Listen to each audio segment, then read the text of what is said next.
જય શ્રી કૃષ્ણ. આપ સૌને અલ્પા સથવારાના નમસ્કાર. આપ સૌ સમક્ષ નવા પુસ્તક સાથે ઉપસ્થિત થઈ છું. આજનું પુસ્તક છે ધ વિનિંગ એટીટ્યૂડ, લેખક જેફ કેલર, ગુજરાતીમાં અનુવાદ વિજય ઠક્કર. કિંમત 222, પેજ 200. પ્રકાશક શ્રી ગજાનન પુસ્તકાલય. આપ સૌને પુસ્તક વિશે જણાવું તો, જ્યારે તમે હકારાત્મક બનો છો ત્યારે તમારા શરીરના કોષો વાસ્તવિક રીતે જીવંત બની જાય છે.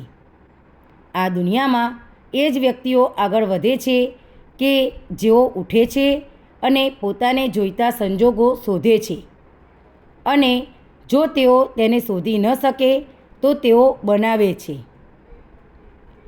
તમારી મનગમતી પ્રવૃત્તિઓમાં ભાગ લો.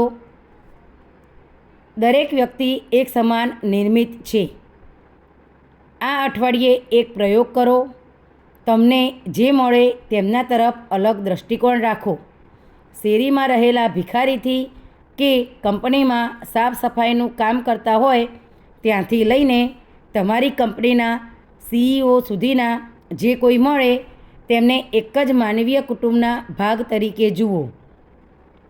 એ જ પરમ શક્તિએ આ બધા જ વ્યક્તિઓને ઉત્પન્ન કર્યા છે. સ્વતંત્રતાના દસ્તાવેજમાં લખાયેલા સત્યને રોજબરોજના જીવનમાં ઉતારો. પોતાની જાત સાથે જ હરીફાઈ કરો અને શ્રેષ્ઠ બનવા માટે લડો. દરેક પ્રશંસાનો જવાબ સાદા થેન્ક યુથી આપો. તમારી આજુબાજુનાને તમારી જાતથી વધુ આપવાનું શરૂ કરો.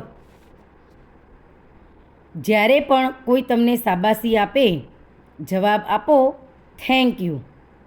જો તમે આ વખાણને અવગણો, જેમ ઘણા લોકો કરે છે, અરે આ તો કંઈ નથી, આવું કહેવું નહીં. દરરોજ સવારે 15થી 30 મિનિટ માટે કોઈ પુસ્તકમાંથી, મેગેઝિન કે ઓનલાઈન કંઈક હકારાત્મક વાંચો. 15થી 30 મિનિટ દરરોજ હકારાત્મક ઓડિયો પ્રોગ્રામ સાંભળો. બીજા બધા જ વિચારો રોકીને વર્તમાન પર કેન્દ્રિત થવું. શિસ્ત પરિણામ લાવે છે, પણ તેમાં હંમેશા આનંદ આવતો નથી. બદલાવ પુનરુદ્ધાર કરે છે. હકારાત્મક વસ્તુઓ ઉપર ધ્યાન કેન્દ્રિત કરવું. બની શકે તો સવારે જ્યારે તમે ઉઠો ત્યારે દરરોજ હકારાત્મક સાહિત્ય વાંચો. કસરત કરતા અથવા અઠવાડિયામાં 2-3 વાર હકારાત્મક કાર્યક્રમ સાંભળો. જે વસ્તુઓ ઘાયલ કરે છે તે દિશા આપે છે.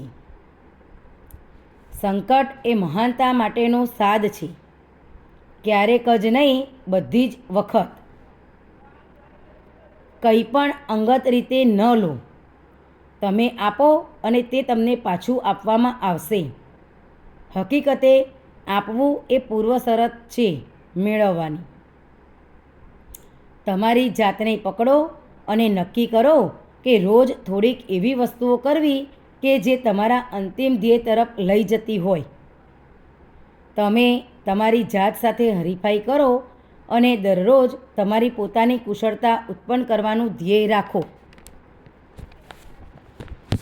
પુસ્તક પરિચય સાંભળવા બદલ આપ સૌનો ખૂબ ખૂબ આભાર. જય હિન્દ.